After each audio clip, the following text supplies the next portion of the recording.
অতীতে আমি কোনোদিন নমিনেশন পাই নাই, এমপি ছিলাম না কখনোই। দল যদি দেয় ভবিষ্যতে হব, কিন্তু এই দল করি দীর্ঘদিন যাবৎ। এই দলে সাভারের প্রতিষ্ঠাতাদের মধ্যে আমার বাবা ইমামউদ্দিন চেয়ারম্যান একজন ছিলেন, আপনারা হয়তো অনেকে জানেন। সেই সুবাদে জন্মগতভাবে বিএনপির রাজনীতিতে সম্পৃক্ত। দল যাকে নমিনেট করবে তার জন্য জীবন বাজি রেখে ইনশাল্লাহ নির্বাচনে লড়ব। এইটাই সারা বাংলাদেশের জাতীয়তাবাদী। এই 14 অঞ্চলে বাগবাড়ি, কুটবাড়ি, যেটা আমরা 8 নম্বর 10 নম্বর বলি, নবের বাগ, দারুসালাম এবং গৈদার ট্যাগ, বনগাঁও, কাউন্ডা, এগুলা আমাদের সমগ্র আত্মীয় স্বজনদের বাড়িঘর। এই ছোটবেলা থেকেই আমি এই অঞ্চলে মানুষ, আমার লেখাপড়া এই অঞ্চলে। আমি দীর্ঘ 14 বছর এই সেকেন্ডকড়ি লালকুড়িতে বাস করছি এবং আমার সমগ্র আত্মীয় স্বজন এইখানে। আমাদের বনগাঁর মানুষের, বনগাঁ ইউনিয়নের মানুষের সমগ্র সবজি উৎপাদনের এই ফসল এই ঢাকা শহরের অর্ধেক চলে। অতএব এইখানে না আমিও পরিচিত, না এই অঞ্চলের মানুষ আমার চিনে না।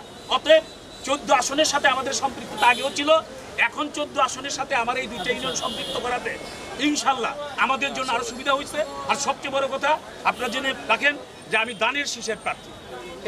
দানের শীষের জনপ্রিয়তা বাংলাদেশের কোনো জায়গায় কম নাই। অত ব্যক্তি নয়, দলকে ভালোবেসে মানুষ ভোট দিবে। ইতিমধ্যে যে 17 বছর আগে বিএনপি ক্ষমতায় ছিল, আমি তখন চেয়ারম্যান ছিলাম।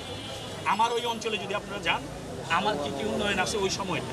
পরবর্তীতে আমরা যখন বিরোধী দলে 17 বছরের রাজপথে, যদি আপনারা বিভিন্ন টিভির ফুটেজ দেন, যদি সংবাদপত্র করেন এবং সাভারের রাজনীতিতে যদি আমার পদরচনা আপনারা একবার মানে সঠিকভাবে বিচার বিশ্লেষণ করে এখনো মানুষের মাঝে আনেন, তাইলে অন্তত আমি বিশ্বাস করি শুধু 14 নয়, সারা বাংলাদেশে যে ক্রাইটেরিয়া আমার দল নির্ধারণ করছেন, রাজপথ, জনগণের সাথে সম্পৃক্ততা এবং দলীয় আনুগত্য, এই বিচারে অবশ্যই আমি অন্য আরো 300 ক্যান্ডিডেটের মধ্যে আমি অন্যতম দাবিদার বলে আসি।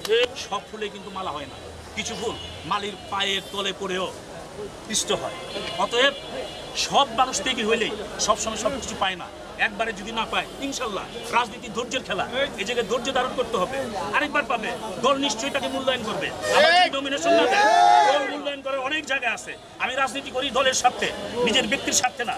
দল নমিনেশন না দিল, দলের পক্ষে, দেশের পক্ষে, মানবতার সেবা করার বহু সুযোগ আছে। ইনশাল্লাহ সেই সুযোগ দল আমাকে দিবে, আমি সেই সুযোগে আশায় থাকবো।